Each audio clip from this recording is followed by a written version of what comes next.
en raison des restrictions liées à l'épidémie de Covid.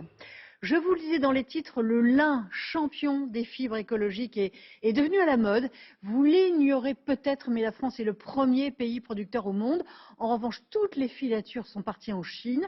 Sans détour, nous emmène ce soir en Normandie, à l'heure de la relocalisation. Hélène Huck, Jean-Marie Lequertier et Daniel Fett. Comme la pluie et les maisons à colombage, le lin dessine les paysages de Normandie. Cultivé ici depuis le Moyen-Âge au moins. Mais pour apercevoir ces petites fleurs bleues et délicates, c'est souvent un coup de chance. Il faut bien choisir son jour et son heure. Bonjour. Bonjour madame. J'arrive au bon moment, le lin est en fleurs. Exactement. Il n'attendait que vous. Merci. Ça dure pas longtemps en fait, cette période de fleurs de lin? Non. Ça dure grosso modo une petite semaine. Voilà. C'est très court. Hein. Et une fleur, une journée. Aussi éphémère que résistant, le lin aime le terroir normand, la chaleur du soleil et la pluie, mais point trop n'en faut. Là, il y a un petit renversé, tiens. Ouais. C'est quoi renversé? Tiens. C'est la pluie qui a couché le lin. Ah. Tiens Paul, on devrait peut-être regarder s'il a quand même du remont. Oui. Oui, il en a. Et Oui. ça, c'est bon Il remonte bien, c'est bien. Parfait. C'était comme ça? Oui. Oui. Ça y est, on peut vous donner votre brevet de linicultrice. Une culture qui demande une attention permanente, stressante parfois, mais pleine d'avantages aussi, et d'abord ses vertus écologiques. Il a besoin de peu d'eau, donc pas d'irrigation. En plus de ça, c'est une culture qui n'a pas besoin ou très peu d'engrais. Et au niveau des maladies, aujourd'hui avec la recherche, on a des variétés qui sont de plus en plus tolérantes aux maladies. Donc on a peu d'utilisation de pesticides. Et elle est aussi zéro déchet. Tout à fait. C'est comme dans le cochon, dans le lin, on n'opère rien. À commencer par la graine, riche en antioxydants qui part dans l'alimentation. L'écorce sera récupérée pour l'isolation après avoir été séparée de la partie noble, la fibre, utilisée dans le textile. Au milieu des champs de lin, l'usine de teillage. C'est là qu'une fois arrachée puis séchée, la plante est traitée. La machine va débarrasser la fibre de cette écorce qui s'accroche un peu. C'est un processus qui est simplement mécanique, hein, il n'y a pas de chimie, non polluant et complètement naturel. Les fibres les plus courtes partent dans le tissu d'ameublement. Les plus longues, encore tout échevelées, sont ensuite peignées. On démêle les cheveux. En les démêlant comme ça, voilà. On enlève les nœuds. Voilà. D'accord, c'est le peignage, C'est le peignage. comme son nom l'indique.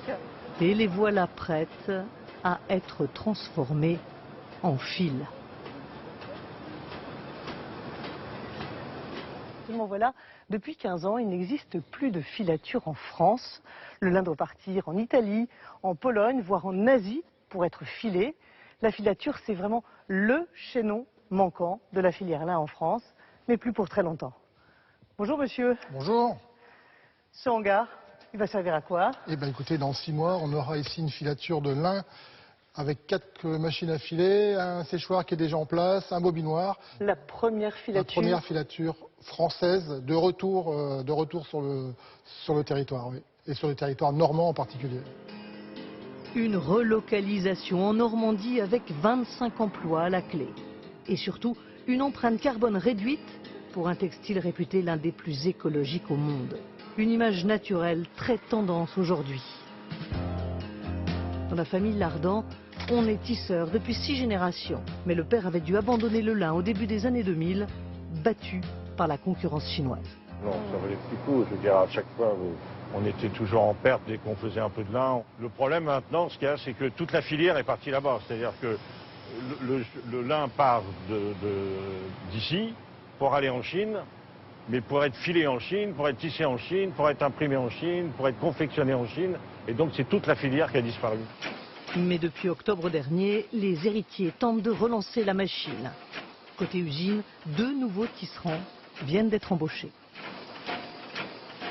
Ce sont nos deux derniers sur qui nous comptons pour relancer l'activité et surtout ce savoir-faire, ne pas le faire disparaître, puisque nous faisons partie donc des derniers en France. Ça casse beaucoup, c'est facile, c'est difficile au montage. Voilà, donc ça lui a donné un peu de fil à retordre, comme on dit.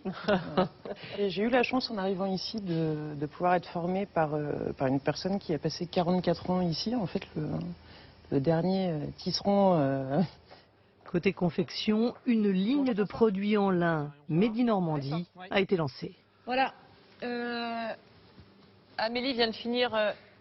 Si tu C'est peux, pour nos torchons, ça. Hein. Torchon. C'est celui qui est en 360 grammes. Voilà, exactement. Parfait. Rideau. Ok. Sac léger, petite trousse. Et plus encore, dans cette autre usine, le lin mélangé au plastique devient un produit de haute technologie Comme vous pouvez le voir, aux applications insoupçonnées. tout à fait, ouais. C'est l'intérieur d'une porte de voiture, voilà. Et ça contient 50% de lin et ça va alléger la pièce d'au moins 50% aussi par rapport à des pièces qui seraient 100% en plastique.